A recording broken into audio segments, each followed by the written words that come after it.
the machine was big and looked like Goliath. They went down, you see, for that matter, and I attained a goal that I had. I had aspired to go in public office. Political science was my major, economics and philosophy my minor, you see, and I had decided that I would be in public life, and my practice of law was important, yes. I would do the most and best that I could at that, but making money was secondary to me, is now still secondary to doing everything, other things, you see. And for 9.5 years, I served as alderman. When I was elected, I said to the people, I said, I'll give you the best years of my life. I meant it. I did it, you see, for that matter. And the people came down for me to run again. I ran for the circuit court. Those people really stood behind me, you know, just amazingly strong, you see. So I was able to win, you know, running citywide for a circuit court position. That area has always been my strength, though. And the subsequent times that I ran I ran for the appellate court, countywide even, but it was that area that was delivering me, you see, for that matter. Primarily, you know, the overwhelming. Even though they had a strong Democratic organization, that's the 8th Ward and Strosia was a commitment, a good organization. But the volunteers that we had, plus, you know, my own personal communications and people understanding me, has enabled me to win when I run politically. Last time when I ran Supreme Court in 2000, I had plurality in the city. I had no money. I lost in the suburbs, you see. Now, so those are the highlights of some of my, some points in my career. But going to Harvard Law School was tremendous. And I'm a class agent now. That means I communicate with other members of my class. I just did so last week, you see. The dean comes to the city. They have breakfasts. I go to the breakfasts. We have Dean Meno, tremendous dean now. She'll have some, let's say, she'll leave some footprints of her own when she leaves, based on what she said in her program. This is Newton Mino's daughter. This is Newton Mino's daughter. Right. And before her, Eleanor Kagan. In my view, she's the best dean that I know of who's been there during my lifetime. You see, the woman is just superb and superior in many ways. She's been criticized supposedly for, not reaching out and bringing in African Americans to put on the faculty during the term.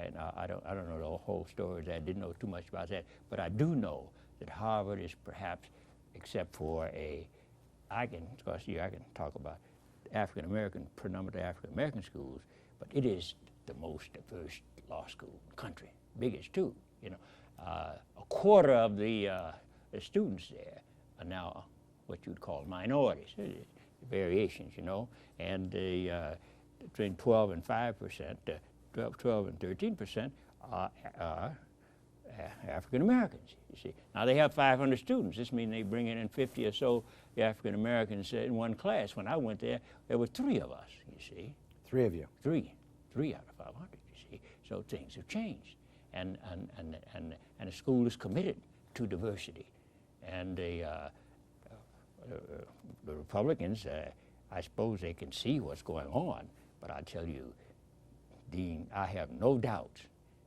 where Dean Kagan stands, you see, for that matter, and her commitments to certain things. They are what we ought to have commitments for, you see, but she's holistic too, yeah, and a tremendous administrator, a tremendous motivator, and a woman with great vision, you see. So that's a summation. Now let me go back to before high school. I was born in the Delta of Mississippi, Swifttown. Few people ever heard of Swifttown. You're out of Swifttown before you drive into Swifttown. You see, the biggest thing in Swifttown when I was a little boy that I remember, and I left there before I was 5 because my sister was burned to death, and my parents left. But I remember, what do I remember? I remember cotton gin and a lake from Swifttown. You see, that's all I remember from there. And they went to Memphis.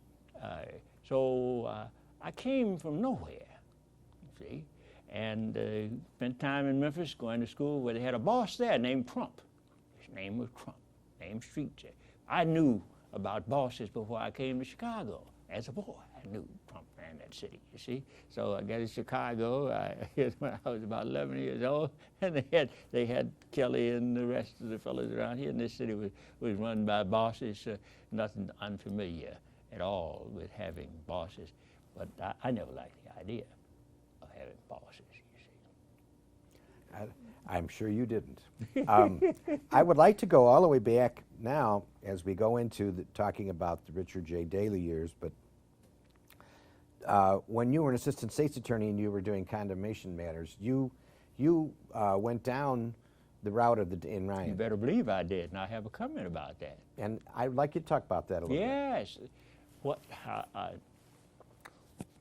I had occasions to go along the route of the Dan Ryan. And this is what years, just for the record? This is in the latter part of the 50s. Let's say 57, 58, okay, and 59. And we would travel with our praisers who would praise properties. And I recall one particular occasion. This appraiser, he had a Dutch name, and we had, I have a lot of stories. We stopped at a place called Jolly Inn, which is around 111th Street, over east, it is, and to eat. But we didn't eat there because I was there. This is in Chicago, southeast area, around 111th Street, you see. And this appraiser said, well, they aren't going to serve us, and we left. Now, I went to the Furlick, there's a fellow named Frank Furlick, and talked to him about it and told him that you need to take some action against that Jolly Inn out there. And then he supposed to talk to the appraiser, and then the appraiser said, well, they didn't serve us because we decided not to eat that. It wasn't so at all. I see. And I went out there later with an African-American assistant. I went to the counter doing service, and then I took it on myself and I filed litigation. They settled that suit, you see. It's Jolly Inn, you see. Now, relative to the route of the Dan Ryan, as we drove to around 95th Street, you know, south, well, first thing, you don't have to drive there. You just drive down that corridor between State Street and Woodworth. And you can see all of the African Americans living on the east side, and on the west side, there are no African Americans, you see. And then we get out to 95th Street, and they make this right turn, you see. South of 95th Street is Roseland, and it's a white area, and they have an area south or north there where some African American live. When we hit that stretch, I said aloud, looks like the Mason-Dixon line, you see. And that's the way. They felt in their naivety that building an artificial barrier would prevent really the transition areas, which is just naive and misconceived. But I can tell you, that's what they were doing. And then they put up the high rises, and they put those all on the east side. This is design, you see. Now, as a person, I'm rather observant, and I say what I see. And I said this, you see. it was really built. It's politically sound in certain respects if you're going to build a dynasty, as Dawson had, and This expand. is Dawson, Congressman Dawson. Yes, Congressman Dawson had. So he would have a district that was 90% black, which is what it was, you see. And then he would, so maybe he was in favor for that reason, but others were in favor of that barrier for other reasons, and it prevented the, let's say, integration, migration. But which was naive. That public housing was a part of the policies too. Now these are wrong-headed policies, but these are the policies that were being adopted and carried out by those who were running our government around here. Well, like the dividing line in the 11th Ward is right there. Yes, well, that's it. The difference between the 11th Ward was on the other side of the Dan Rhine. On the west side. Yes, the west side. Right. Yeah. And that was a dividing line between white and black. Yes, but it was also a dividing line relative to other wards, say, Yes. along that same line, you see. So things were done on purpose in a city, and one of the biggest problems with cities. Chicago is one of the greatest cities in the world, and I wouldn't elect to have lived any place other than because in my view, Chicago is a city where anybody can make it. Anybody can make it, for that matter, if you're industrious, notwithstanding the politics of the situation. As you know, I'm an independent Democrat. I was a Republican. My ideas were the same. I was a Democrat before I went in service. I voted from Korea for Adlai Stevenson. I did in 1952, you see. But I came home.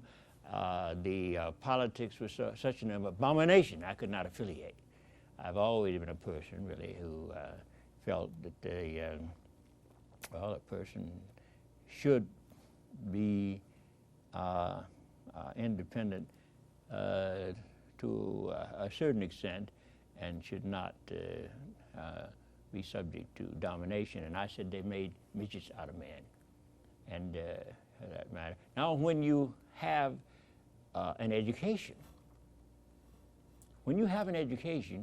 you don't have to really worry about where your next meal is going to come from, providing you work at what you do. You don't have to kiss anybody's mistletoe. That's my philosophy, you see. And so that's my makeup, hasn't always been that way. And that is why I couldn't affiliate with the regular Democratic organization. But in another setting, in another place, I may have been active with the regular Democratic organization when I came out of school, but not here. Yes. Yeah, I'm a Democrat, but I'm a Will Rogers Democrat in certain respects, but an independent Democrat. Will Rogers, that's very good.